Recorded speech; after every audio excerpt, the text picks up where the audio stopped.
नमस्कार, बहुत स्वागत है आपका। आज हम आपको ऐसे पौधे के बारे में बताएंगे जो धन को आकर्षित करता है।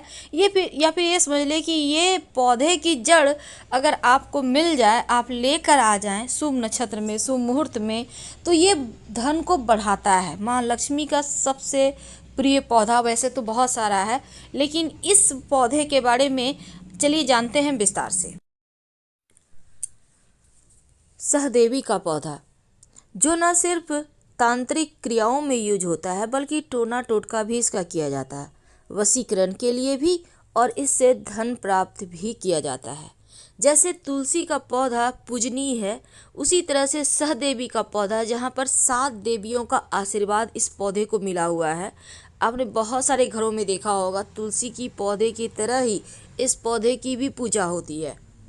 तो बहुत सारे लोग नहीं जानते, लेकिन जो जानते हैं इसका फायदा जरूर उठाते हैं। तो चलिए जानते हैं विस्तार से। भारतीय तंत्र शास्त्र धन को आकर्षित करने के उपाय बताए गए हैं।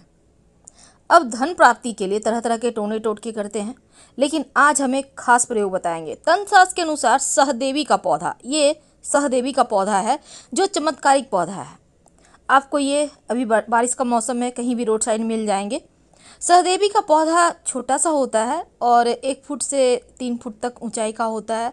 पौधा भले ही छोटा हो, पर तंत्र शास्त्र और आयुर्वेद में इसे बहुत ही ज़्यादा ताकतवर और धन को खींचने वाला पौधा माना गया है।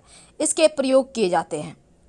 देखिए, सहदेवी के पौधे को जब भी आप उनका आप कोई भी यूज करें, एक दिन पहले ही निमंत्रण दीजिएगा और फिर आप जाइए और धीरे से उनको प्रणाम करें। कहिए कि हम आपको धन प्राप्ति के लिए लेके जा रहे हैं, उखाड़ कर पौधा ले आइए। इसके बाद अब जानिए कि उपाय क्या है। सहदेवी के पौधे का जो जड़ होता है ना, लाल रेशमी कपड़े में लपेट कर अगर तिजोरी में रख दें तो धन की कमी कभी नहीं होती। अगर आप अपने किचन में रख दें सहदेवी के जड़ को, तो कभी भी अन्न की कमी नहीं होगी। और अगर पूजा स्थान पर स्थापित कर दें तो सुख शांति बनी रहेगी, वास्तु दोष समाप्त हो जाएगा। कोर्ट कचहरी में फंसे हों, विवाद में फंसे हों, तो फिर सहदेवी का जड़ अपने दाहिने हाथ में या बाह में बांध कर या अपने पॉकेट में रख कर जाइए, विजय मिलेगी। सहदेवी का जो पुष्प, जड़, तना, पत्तियां, जिसको हम पंचांग कहते हैं, उसको चूर्ण बनाकर तिलक करें तो तीव्र आकर्षण पैदा करता है, वशीकरण होता है, लोग आपके वशीभूत हो जाएंगे। अगर जिह्वा पर सहदेवी का जो पंचांग आपने तैयार किया है अगर लगाइएगा तो आपकी वाणी लोगों को आकर्षित करेगी। और जड़ से बना अगर काजल आप लगाएं और लगा के किसी के सामने के जाएं तो वो व्यक्ति आपकी तरफ आकर्षित हो जाएगा, वो आपका कहीं न कहीं गुलाम हो जाएगा, या फिर ये समझ लें कि आपकी बातें मानने लगेगा।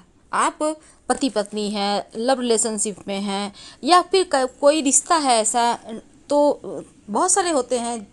जैसे घर में बहुत सारे लोग हैं लेकिन आपस में बनती नहीं है, आप चाहते हैं सब में प्रेम रहे, तो ये प्रयोग कर सकते हैं। पर गलत उद्देश्य से, गलत कार्य से प्रयोग मत कीजिएगा। लेकिन इसका अगर आप जो सहदेवी का पौधा है, इसकी जड़ को घिस कर तिलक लगाने से शत्रु भी मित्र बन जाते हैं, यानी वो शत्रुता भूल जाता है। अगर सहदेवी की जड़ को दाहिने बाह में धारण करें तो हर तरह की बीमारियां भी नाश होता है और जीवन की परेशानियां भी समाप्त हो जाती है।